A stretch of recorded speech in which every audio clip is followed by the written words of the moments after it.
Hello, today our discussion are focusing on Sheng Group. Today I am going to introduce you about Sheng Group. It has operated over 34 years since 1985 with more than 50 supermarkets in Singapore, and it is third in place, having the largest range of product chain. In year 2018, Sheng have achieved three primary goals and activities. Firstly, expansion of business map. Opening stores at the area that has not settled yet become the primary activity to the group. Sheng strategically increased customer accessibility by opening and spreading the store across Singapore in 2018. Even though such discussion of fairly affect the profit when the few stores were disclosed in 2017. Secondly, overseas market expansion. By launching their first branch in China, Kunming, investing Singapore dollars 8.3 million. Although there was a loss of Singapore dollars 700,000 incurred, the group continued with a second branch in Kunming, with the intention of increasing its coverage market. Lastly, I will be focusing on the innovation and cashless payment of priority activities. Investments were made on new procedures development and technology, resulting in a rapid increase in efficiency and customer experience. This has encouraged the group to launch a new NETS QR code by 2019 June. Next, I will comparing and explaining the financial performance between 2017 and 2018. Although it was active in 2017, but not in 2018, as the global and local economic environment's condition has fallen, the group was able to achieve a fair results. Based on the statistic from the annual report, there was a sales turnover increase of 7.4% in 2018, generated approximately of 829 million in 2017, while 890 million in 2018. The increase was mainly contributed from the stores expansion and the sales growth. On the other hand, the increase in turnover has partially offset the closure of the Verge and the Woodlands branches. Such contribution has increased the net profit from 69.5 million to 70.5 million. Besides that, the reduction in cost of sales and operating costs has led an increase from 26.2% in 2017 to 26.76% in 2018. In terms of social performance, Sheng has participated in multiple community projects, such as the Mother's Day Charity Walk and Heartwarmers Volunteer Group. Sheng firmly believes that they should always give back to the society with gratitude. In each year, Sheng strives to provide financial assistance and in-kind sponsorship to those in need. The dedication of the group has been well received by the general public. Thank you, Paul. Now we'll be focusing on the statement of P&L and other comprehensive income. In the year 2016, the profit for the year was $62.7 million, which is $60.833 million lower than that in 2017, which is $69.533 million. In the year 2018, the profit for the year was $70.525 million, which is $992,000 higher than that in 2017. The profit for the year is increasing at a steady rate in the recent years. This is mainly attributed to the owners of the company, which is also increasing year by year. However, in 2017 and 2018, the non-controlling interest caused a loss of $257,000 and $272,000 respectively under the owners of the company. Fortunately, it had just a little effect on the profit for the year. For other comprehensive income in 2017 and 2018, the amount was lower than the profit for the year, but in 2016 it was higher than the profit. This is due to the gain and loss caused by the foreign currency translation for foreign entities. In 2017 and 2018, it caused a loss of $204,000 and $100,000 respectively. In 2016, it caused a gain of $151,000.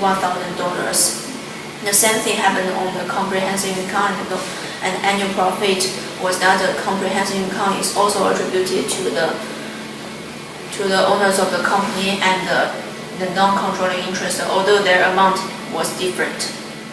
Meanwhile, there were non-recurring events happening on the profit for the year. For example, gain or loss on disposal of plant and equipment. It cost 43,000 K gain in 2016, 130,000 gain loss in 2017, and $180,000 gain in 2018. For the difference between the annual profit and the total comprehensive income, the non-recurring events did not take place in it.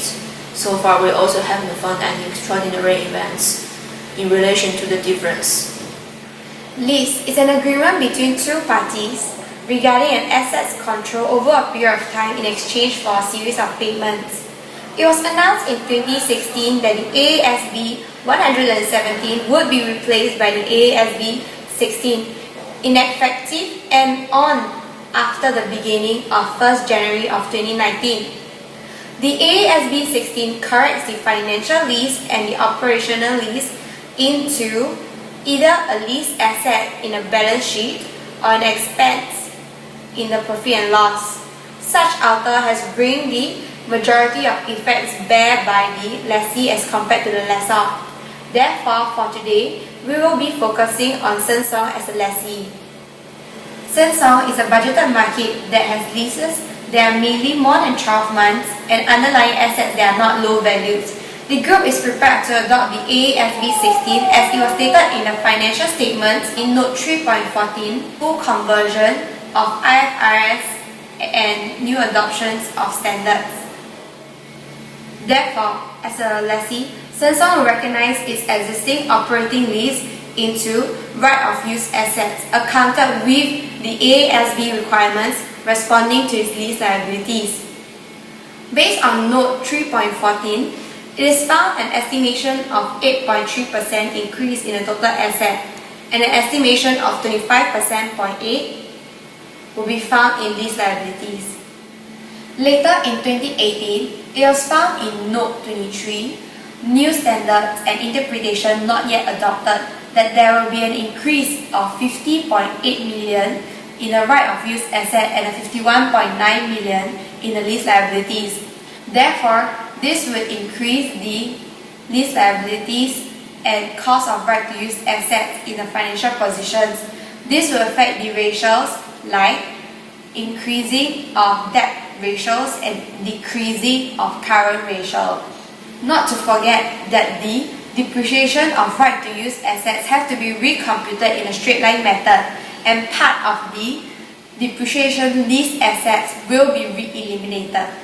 Accounts like interest expenses and depreciation expenses are required to be recomputed.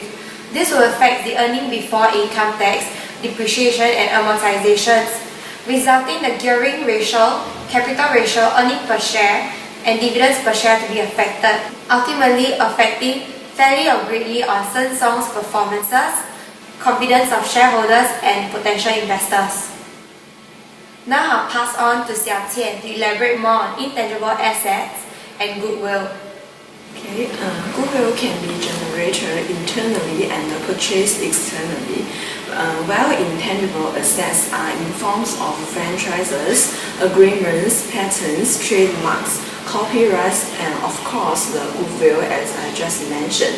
So now focusing on Siong annual report 2017 and 2018. Note 3.1 basis of consolidation. The non-controlling interest stated that there will be no adjustments required for the goodwill not in will be disclosed in the profit and the loss statement. Are no findings of any interest of goodwill and the intangible assets in Samsung annual. In addition, there was no disclosure of any business combination with Samsung and any activities on cash generating unit. Hence, today I will be sharing the accounting treatments of goodwill and the cash generating unit. Regarding the topic on goodwill, if Samsung has the intention of acquiring or merging with another company, it's essential to consider for the value of inflow generated from goodwill and estimates expected impairment loss. If an impairment occurs, the value of goodwill should be deducted first. If there is a difference after the deduction is complete, it will be evaluated as the assessed goods impairment. The part of goodwill impairment should be determined according to the equities proportions to reflect the goodwill impairment provisions of the good company. Meanwhile, the recognition of impairments has to be recomputed in accordance with the proportion of equity and recognized as current impairment loss. Now, regarding the cash generating unit standards, other than inventories, the carrying amount of non-financial assets of the group would be reviewed at cash reporting date to decide if there is any signs for the impairment.